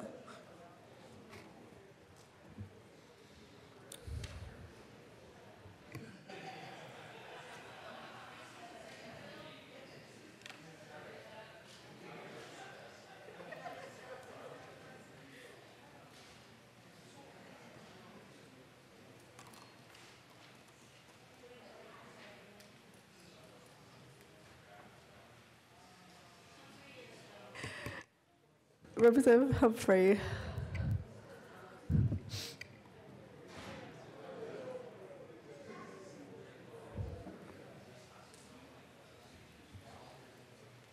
Please close the machine. With 53 yes votes, 10 no votes, and 2 excused, House Bill 1350 is passed. Co-sponsors.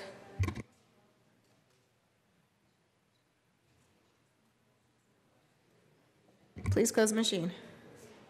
Mr. Randall, please read the title of House Bill 1398. House Bill 1398, Representatives Gray and West, House Senator Gardner, concerning the statute of limitation for commencing a civil action in tort to recover damage for an act of domestic violence. Madam Majority Leader Becker. Thank you, Madam Speaker. I move for the passage of House Bill 1398 on third reading and final passage. Question before us is the passage of House Bill 1398 on third reading and final passage. Seeing no discussion, Mr. Randall, please open the machine. And members, please proceed to vote.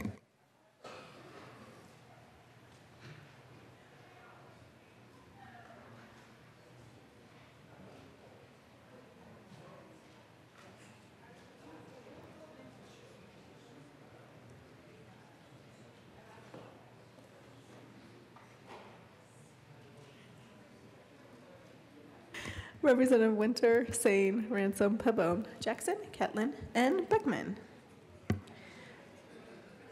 Please vote.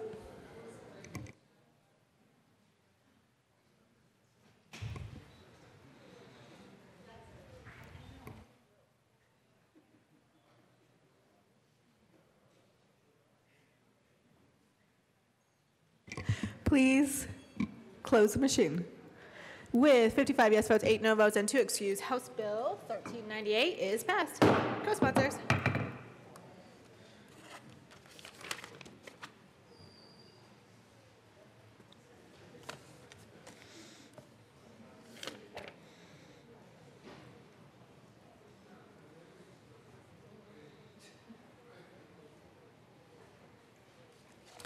Please close the machine. Mr. Randall, please read the title of House Bill 1410. House Bill 1410, Representatives Lee and Herdahl, Senator Lundberg, and Kagan concerning measures to address prison population increases. Madam Majority Leader Becker. Thank you, Madam Speaker. I move for the passage of House Bill 1410 on third reading and final passage. Push before us the passage of House Bill 1410 on third reading and final passage. Mr. Randall, please open the machine, and members, please proceed to vote.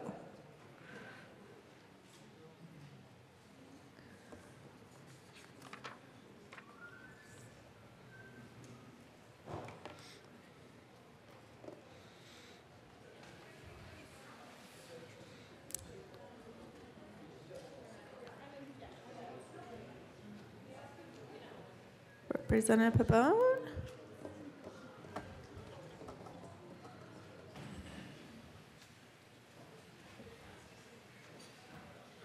Please close the machine. With 63 yes votes, 0 no votes, and 2 excused, House Bill 1410 is passed. Co-sponsors.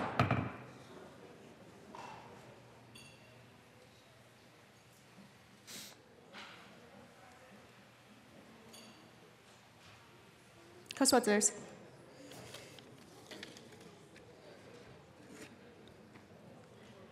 Please close the machine. Mr. Randall, please read the title of House Bill 1081.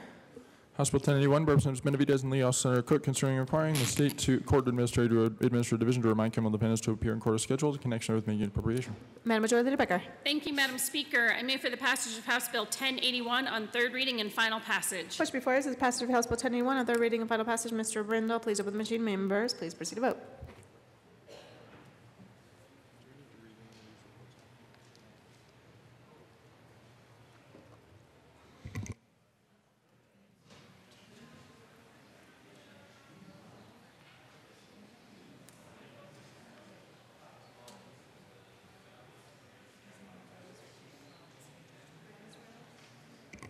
Please close the machine. With 35 yes votes, 28 no votes, and 2 excused, House Bill 1081 is passed. Co-sponsors.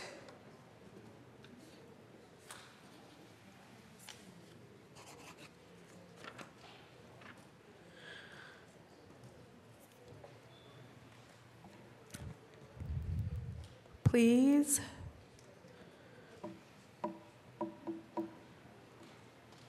close the machine. Ms. Randall, please read the title of House Bill 1202.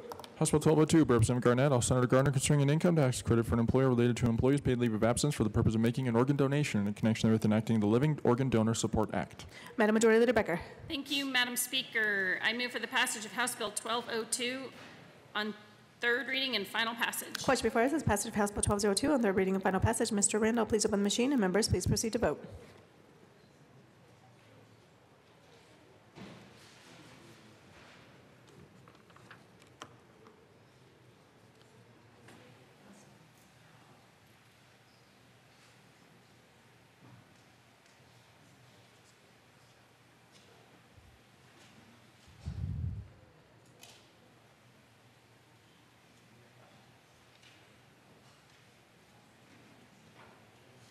Representative Pabon.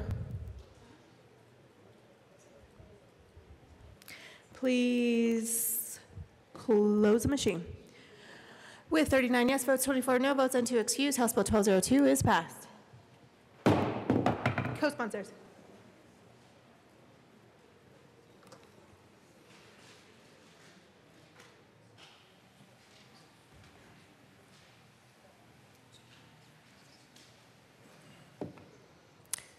Please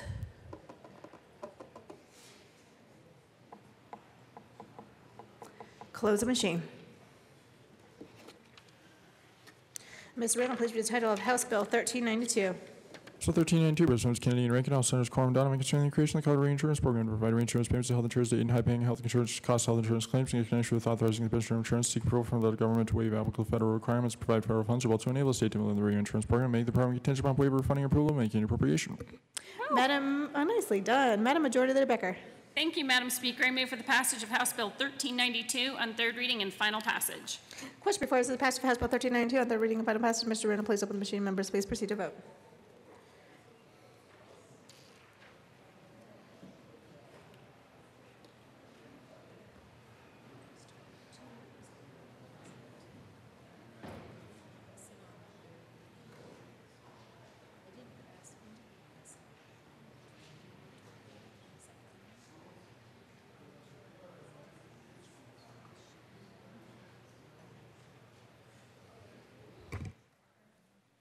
Representative Garnett, please close the machine. With 40 yes votes, 23 no votes, and 2 excused, House Bill 1392 is passed. Co-sponsors.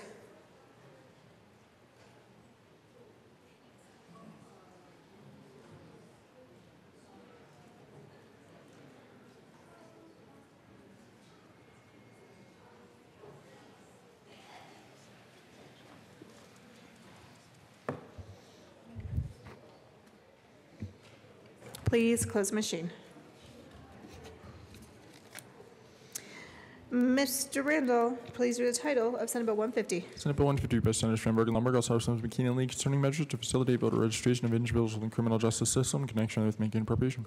Madam Majority Leader Becker. Thank you, Madam Speaker. I move for the passage of Senate Bill 150 on third reading and final passage. Question before us is the passage of Senate Bill 150 on third reading and final passage. Mr. Randall, please open the machine, and members, please proceed to vote.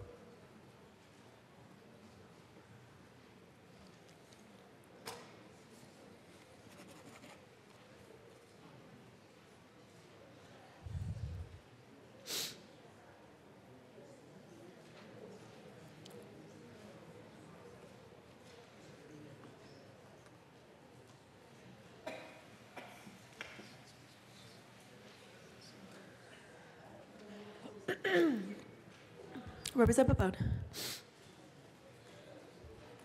Please close the machine. With 37 yes votes, 26 no votes, and 2 excused, Senate Bill 150 is passed. Co-sponsors.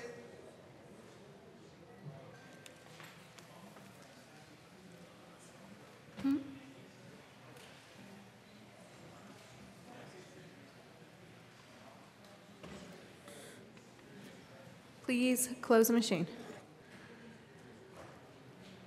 Mr. Randall, please read the title of Senate Bill 209. Senate Bill 209 by Senators Todd and Martinez Dominic, also Representatives Pabon and Thurlow, concerning modifications to Government Data Advisory Board, creating the Office of Information Technology. Madam Majority Leader Becker.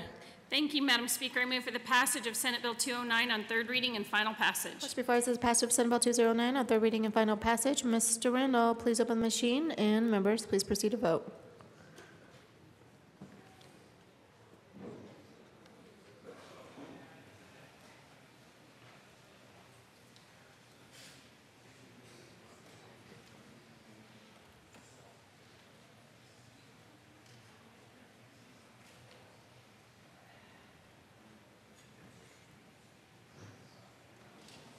Representative Pabon, Representative Humphrey. Please close the machine. With 61 yes votes, 2 no votes, and 2 excused, Senate Bill 209 is passed. Co-sponsors.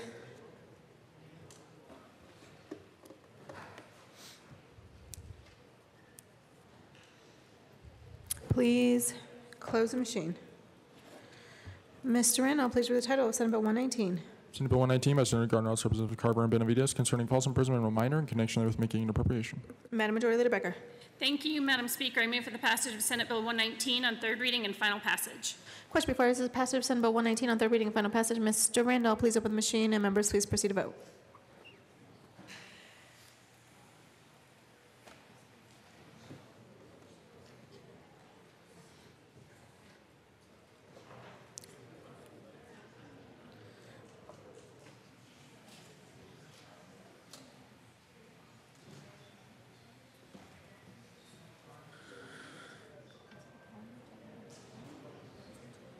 Please close the machine. With 63 yes votes, 0 no votes, and 2 excused, Senate Bill 119 is passed. Co-sponsors.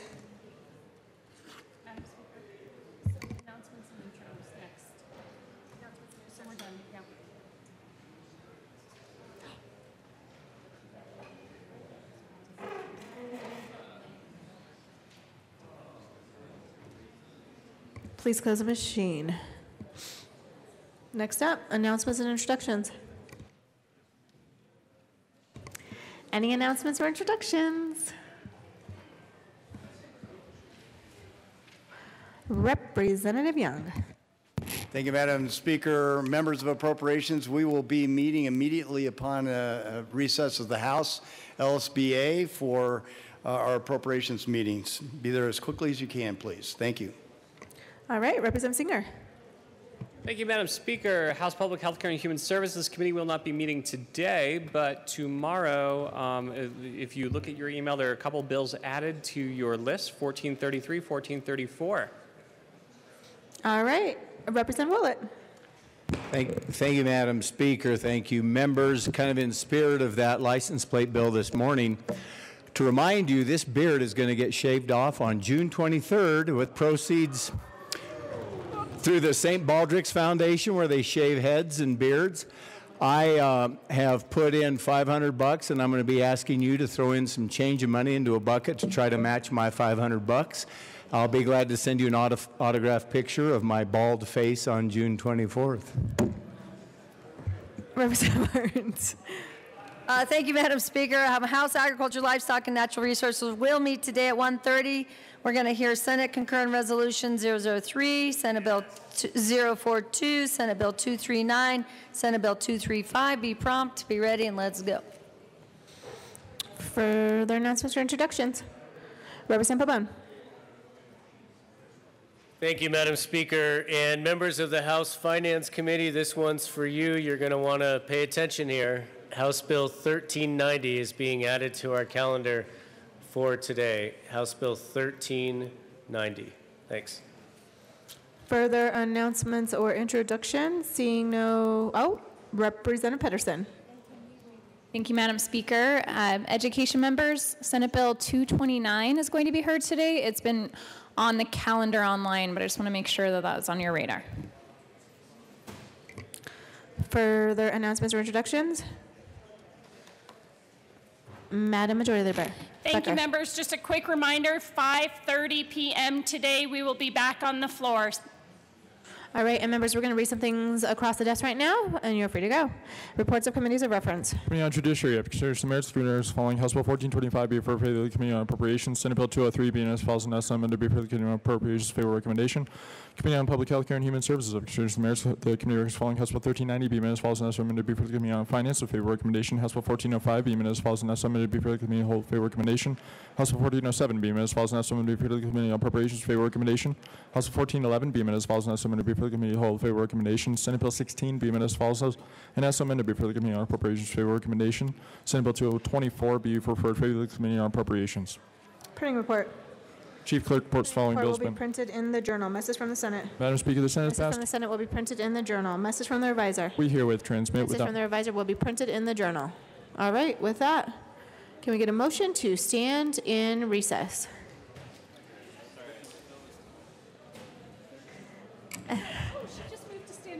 Madam Majority Leader Becker.